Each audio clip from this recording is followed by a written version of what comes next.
When solving polynomial equations, we're going to introduce a few theorems that will help you find the solutions to those equations. The first theorem is our number of solutions theorem. So when we work with polynomial equations, we're working with an equation that's p of x is equal to 0, and p of x represents a function that's raised to the nth degree. So if p of x equals 0, we can say that the polynomial with an nth degree gives n solutions. So you just look at the nth degree, and that's the number of solutions that that equation will have. Now, some of those solutions may be repeated, and then all of those solutions are complex, yet some of them may be real numbers. So moving on to the term of multiplicity. When we were talking about that some of the solutions may be repeated, if you have a function that has a solution that occurs more than once, then we can assign a multiplicity number to that solution. For instance, x minus 2 times the quantity x minus 3 squared. If you look at this equation here, we can see that this factor x minus 2 occurs only once, but x minus 3 occurs twice because it's squared here. So this function actually looks like x minus 2 times x minus 3 times x minus 3 again, all equal to 0. So since x minus 3 occurs twice, we say that it has this solution of 3 has a multiplicity of 2, whereas x minus 2, the solution of 2, has a multiplicity of 1 because it only occurs once. Last theorem that we'll talk about right now is Descartes' rule of signs. And this allows you to find how many positive solutions a function may have and how many negative solutions it may have. So we do that by looking at the variations of signs within this polynomial here. So this is an example of x squared minus 3x plus 2 equals 0. If we look at the change in our operation signs here, so we start out positive, and then we're changing to negative, so that's considered one variation. And then we go from negative to positive again, so that's our second variation. So when we have this function, which is represented of p of x is positive, we can say, since this had a change of variation twice, we can say that it's going to have two possible positive solutions. Now, the other part of this theorem says that the number of positive solutions is either equal to the change in variation or it's less than that by a positive even number. So if you say that there are two possible positive solutions for this function here, then we could also say it's a possibility that it may be 2 minus 2, which gives us 0 possible positive solutions. Now, the other side of it, we need to find our negative solutions. And so we replace x with negative x. So this is the same as this function here, but it's as if we wrote it as p of negative x is equal to this. And so we have negative x squared minus 3 times negative x plus 2 equals 0. And so when you simplify that, we get x squared plus 3x plus 2. And we need to now look at the variations of signs here to determine our negative solutions. So if we look, we go from positive to positive, so that's not a change, and then to positive again, so that doesn't change either. So in this function here, we don't have any variations in signs, and so we won't have any negative solutions to this equation here. And so when we work through some of the examples in this problem, you'll take a look at how many positive solutions there are and how many negative solutions there are, and if there are any imaginary solutions that are possible as well. So let's try a few examples and put these theorems to the test.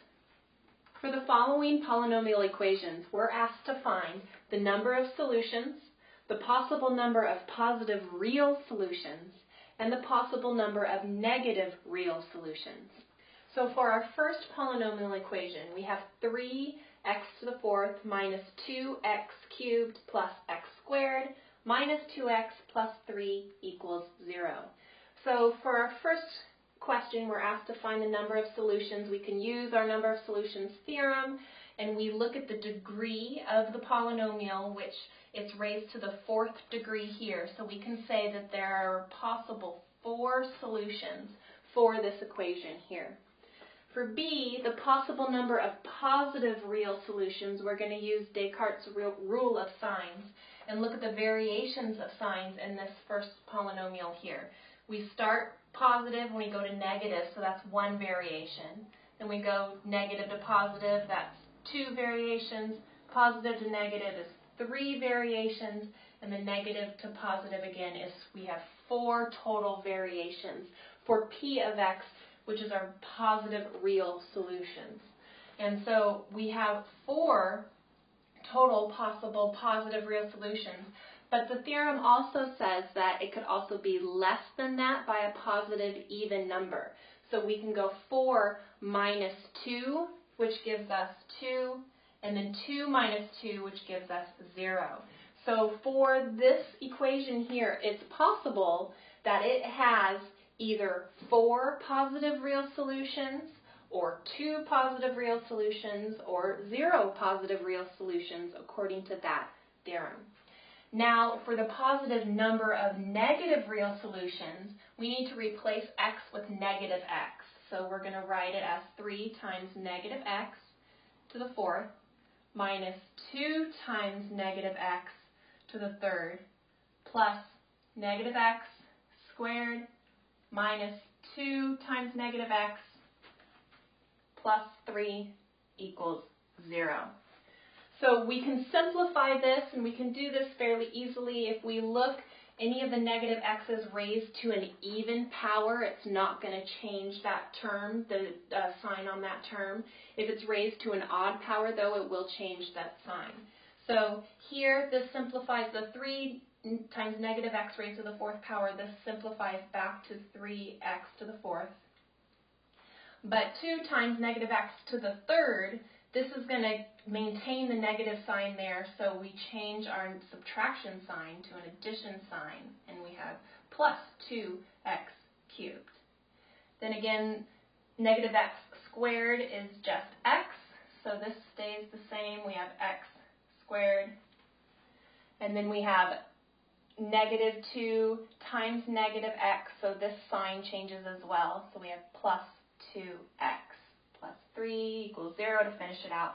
Now we can look and see if there's any variations in signs in order to find our negative real solution. So let's look here. We have positive to positive, that stays the same, to positive to positive to positive, it all stays the same. So there are 0 possible negative real solutions. So 0 negative real solutions. And that's our answer to part C for this first equation.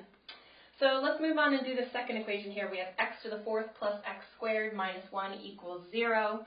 And looking at this here in this polynomial, we have 2 terms, x to the 3rd, which has a coefficient of 0, and x, which has a coefficient of 0. And we're not going to bother with those in order when we're looking at our variations and signs. We're just going to go straight from the first term to the second term.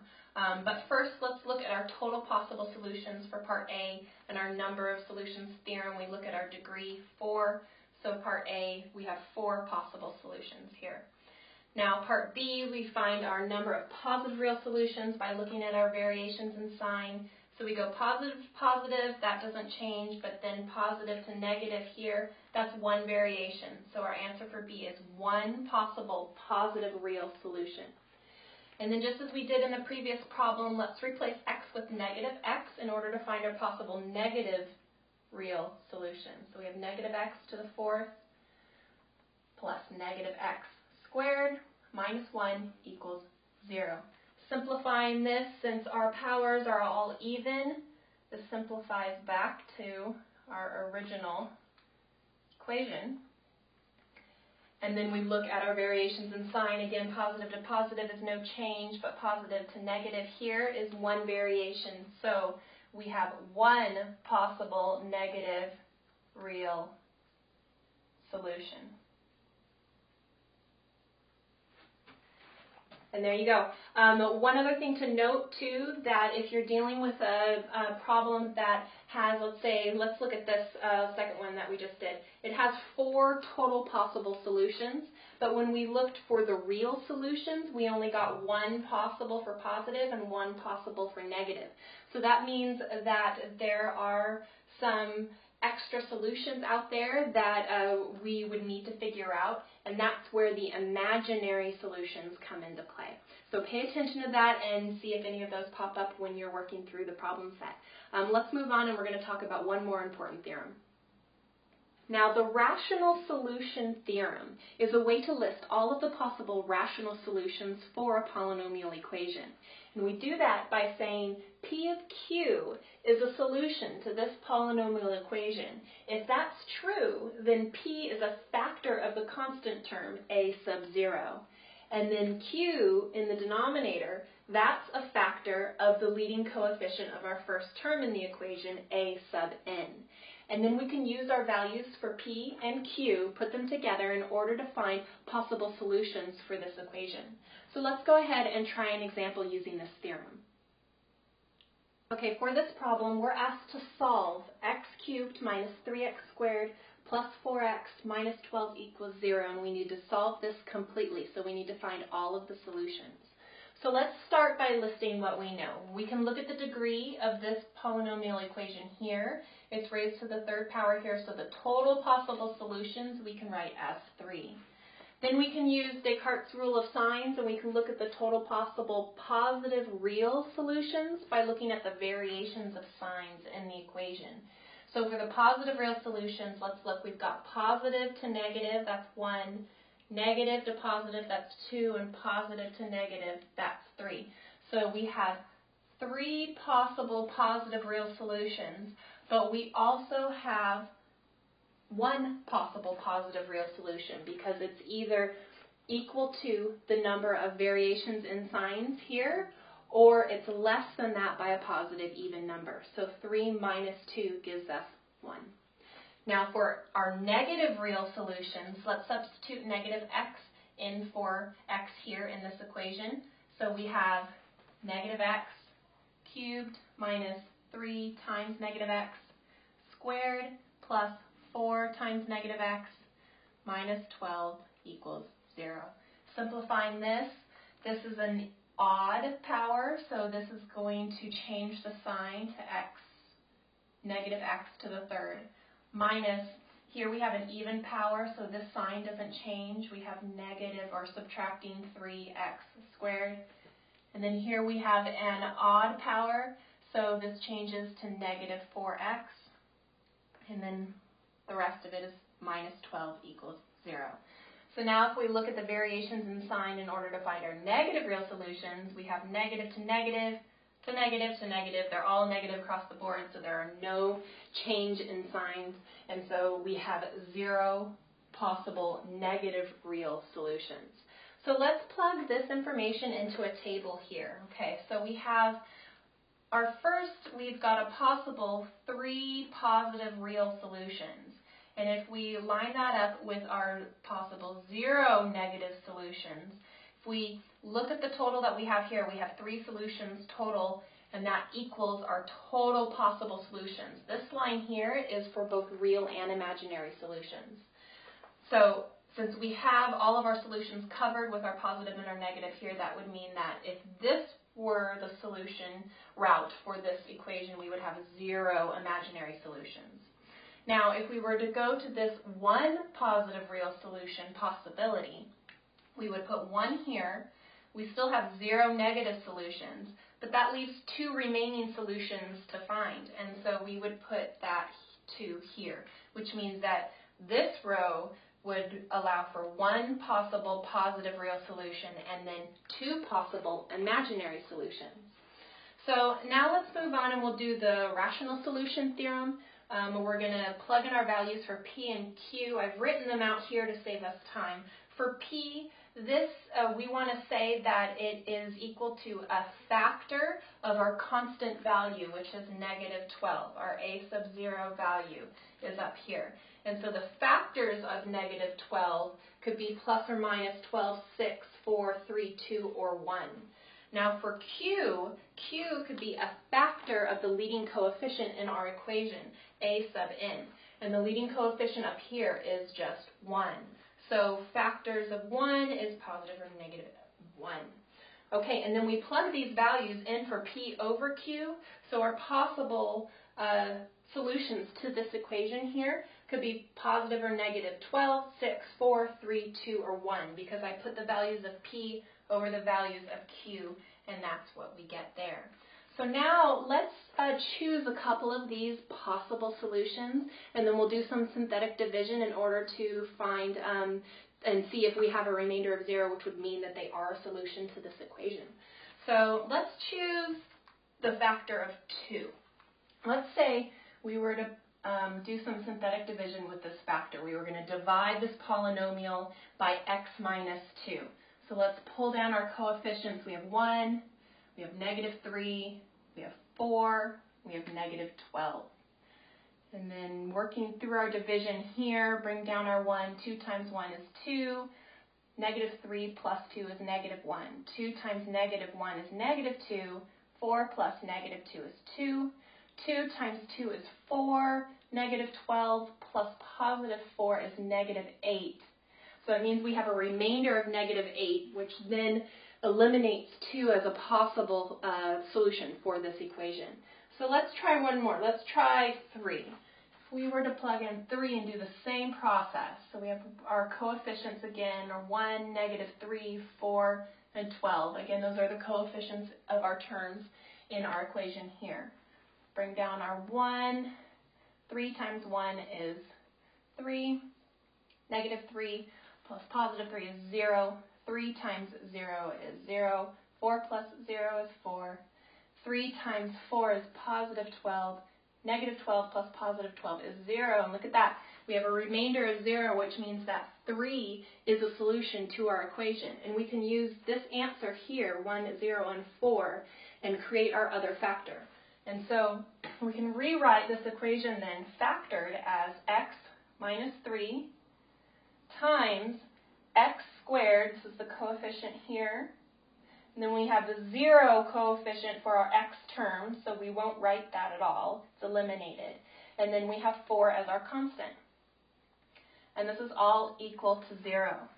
So then we can set these two factors equal to 0 and solve for x. So we have x minus 3 equals 0, and that gives us our solution that we just found because of our synthetic division, x equals 3.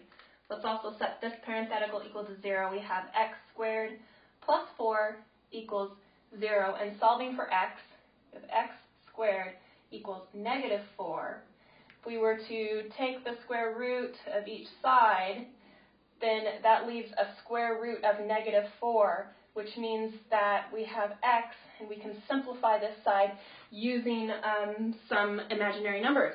So we have, this is plus or minus 2i, which then falls in line with our second row of possible solutions here, because we have one real solution where x equals 3. This is our positive real solution. And then we have two imaginary solutions, either positive 2i or negative 2i, and that falls in line with this third column here. So this is how you put everything together using all the theorems that you've learned in this section in order to solve this polynomial equation.